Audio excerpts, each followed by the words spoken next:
Very good evening and warm welcome to all of you. Today we are discussing about communication. संचार क्या है? संचार हमें प्रशासन में कौन सी सूचनाएं किसको देनी है, किस रूप में पहुंचनी है, इसे हम संचार के रूप में देखते हैं। संचार के जो महत्वपूर्ण आयाम हैं कि हम क्या कहते हैं, क्या कहना है, हमें किसे उसे कहना है, कब कहना है, क्यों कहना है, कैसे कहना है और कहाँ कहना है। घर, परिवार, समुदाय, मित्र मंडल, संगठन, कार्यालय, प्रशासन, महाविद्यालय, विभिन्न स्तरों पर ये बहुत सारे निर्णय या बहुत सारे प्रश्नों से हम जूझते रहते हैं। जो व्यक्ति संचार के समय में इन बातों को ध्यान में नहीं रखता, उसके सामने बहुत सारी समस्याएं आ जाती हैं। जो हम लोक प्रशासन के विद्यार्थी, जब हम इस विषय पर चर्चा करते हैं कि प्रशासनिक व्यवहार, एडमिनिस्ट्रेटिव बिहेवियर क्या है, तो प्रशासनिक व्यवहार को संगठनात्मक व्यवहार के रूप में हम जानते हैं। संगठन में कार्य करने वाले व्यक्ति, समूह, संरचना, ये सारी चीज़ों का प्रशासन पर भिन्न भिन्न तरीके से प्रभाव पड़ता है। तो प्रशासनिक व्यवहार या संगठनात्मक व्यवहार के संदर्भ में जब हमने हॉथॉर्न एक्सपेरिमेंट को पढ़ा, तो ये पढ़ा था कि संगठन में हर क्षण व्यक्ति निर्णय लेता है।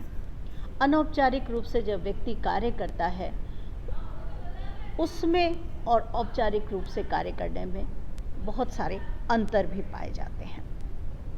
वर्तमान में हम संगठनात्मक व्यवहार के संदर्भ में हम निर्णय, नेतृत्व, संचार, अभिप्रेरणा, मनोबल, समूह गतिशीलता आदि विभिन्न संगठकों को साथ में लेकर के चलते हैं। आज का जो समय है वो संचार का युग है, कम्युनिकेशन का युग है।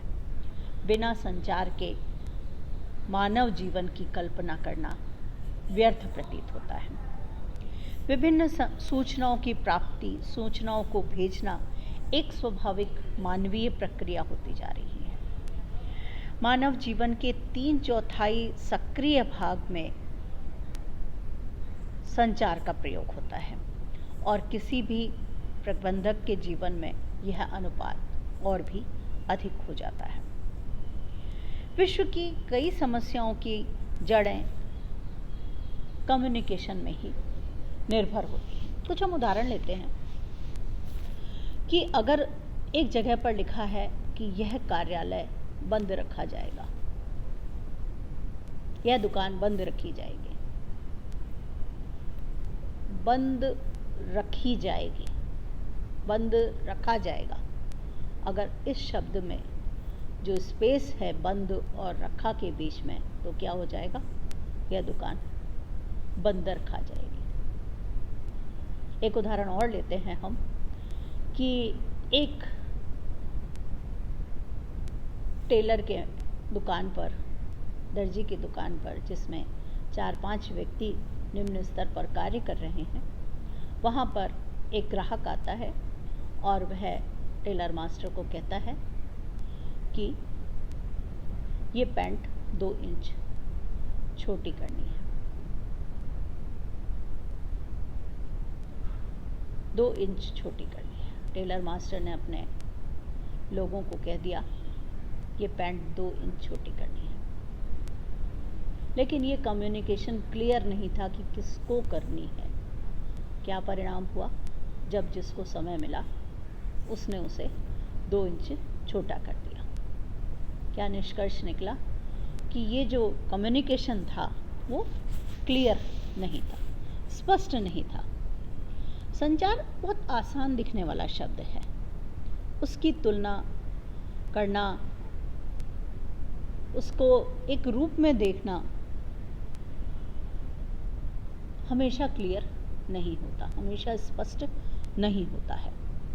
बहुत इसीलिए इसकी हम एक कहें सर्वमान्य परिभाषा हम नहीं दे सकते, क्लियर परिभाषा हमारे रूप में सामने नहीं आ सकती है। आर्डवेटीड एक प्रमुख विचारक हुए, उन्होंने कहा संचार वह प्रक्रिया है जिसमें एक व्यक्ति अपने विचार और भावनाओं को दूसरों तक पहुंचाता है। पीटर ड्रकर कहते हैं कि संचार किसी उद्यम के भीतर विभिन्न क्रियात्मक समूहों की वह क्षमता है जिसके माध्यम से वे एक दूसरे के कार्यों और चिंताओं को समझते हैं। तो एक चलने वाली प्रक्रिया है। हर्बर्ट साइमन इसे कहते हैं कि संचार ऐसी प्रक्रिया है जिसके संगठन में निर्णयों को एक सदस्य से दूसरे सदस्य तक पहुंचाया जाता है। तो यह एक सतत प्रक्रिया है जो किसी तथ्य, किसी सूचना, किसी निर्णय को एक स्थान से दूसरे स्थान पर पहुंचाती रहती है। एक जगह से दूसरे स्थान पर निर्णय पहुंचता रहता है। कई माध्यमों, कई प्रणालियों के द्वारा इसे पूरा किया जाता है। इसमें प्रेषक, सूचना, माध्यम, प्राप्तकर्ता, प्रत्युत्तर इत्यादि आदि जो है बहुत सारे तत्व सम्मिलित होते हैं। संचार का मतलब बच्चों यह है कि जो कहा गया है वह संचार नहीं है। मैंने आपको जो लेक्चर दिया वह कम्युनिकेशन नहीं है। लेक्चर वह है संचार वह है जो समझा गया। आपने उसे कितना समझा, क्योंकि जो संचार की प्रक्रिया है, संचार प्राप्तकर्ता की समझ और उसकी व्याख्या पर भी वह निर्भर करता है कि उसकी किस रूप में व्याख्या की जा रही है, इस पर भी वह निर्भर करता है। तो संगठन में यह एक आवश्यक तत्व है। संचार के कार्य होते हैं कि सूचना को पहुंचाना, लोगों को मोटिवेट करना, उसको भावनात्मक रूप से अभिव्यक्त करना और निर्णय करना। संचार के कारण संगठन में गतिशीलता आती है। आज हम समाचार पत्र नहीं पढ़ते हैं तो क्या होता है कि हमें दुनिया से हम अलग हो गए, हमारे पास में कोई सूचना नहीं है। तो संचार की जो महत्व है वो संगठन में बहुत अधिक है।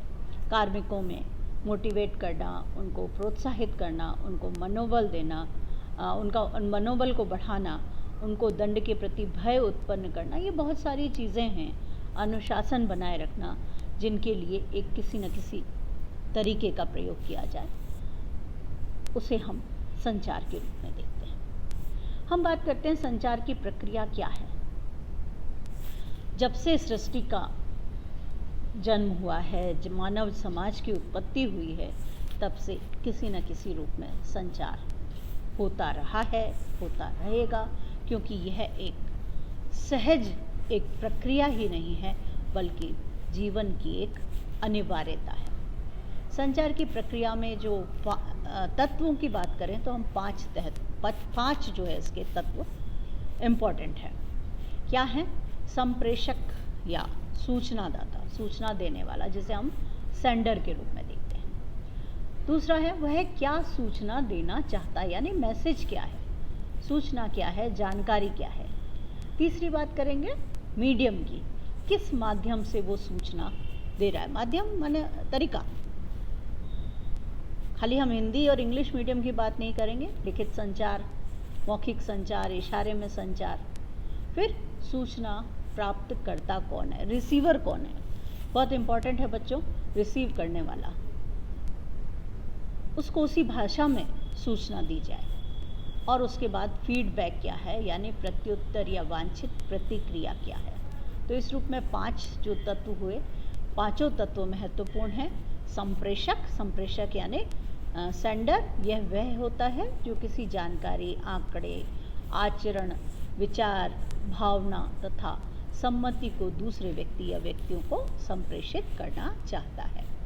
संप्रेषक की इच्छा, भावना का या पहल सूचना के रूप में अभिव्यक्त होता है। मैसेज के रूप में उसको हम इम्प्लीमेंट करते हैं। सूचना अपने आप में एक सजीव और गतिशील नहीं है, बल्कि यह संप्रेषक द्वारा फैलाई जा रही है, प्रदान की जा रही है, और यह निर्भर करता है उसकी प्रक्रिया पर, उसके मीडियम पर।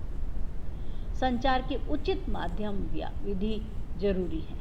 माध्यम व विधि का तात्पर्य वह उस तरीके से है जिसमें सूचना भेजी जा रही है। सूचना को हम बोलकर, लिखकर, प्रतीक के रूप में, दिखाकर, छूकर, इशारों से अपनी बातों को दूसरे के लोगों तक पहुंचाते हैं। यह आवश्यक नहीं है कि संप्रेषक द्वारा जो सूचना भेजी जाए वह उसी अर्थ एवं स्वरूप में प्राप्तकर्ता को भेजी जाए जिस रूप में उसे संप्रेषक कहना चाह रहा है, यानी प्राप्तकर्ता क्या है। और सूचना प्राप्ति के पश्चात प्राप्तकर्ता जो प्रत्युत्तर दे रहा है, जो उसका फीडबैक दे रहा है, वह प्रत्युत्तर देते समय जो प्राप्तकर्ता की भूमिका है वो संप्रेषक की ही हो जाती है। तो क्या कहना है, किसे कहना है, क्यों कहना है, कब कहना है, कैसे कहना है, ये सारी चीज़ें निर्णय जो है संचार के रूप में देखी जाती हैं। ये सारी चीज़ें को हम संचार के एक प्रभावी माध्यम के रूप में हम अपनाते हैं। नेक्स्ट लेक्चर में हम चर्चा करेंगे संचार के क्या क्या माध्यम हैं और उस पर हम अपनी बातचीत करेंगे। Thanks to all of you.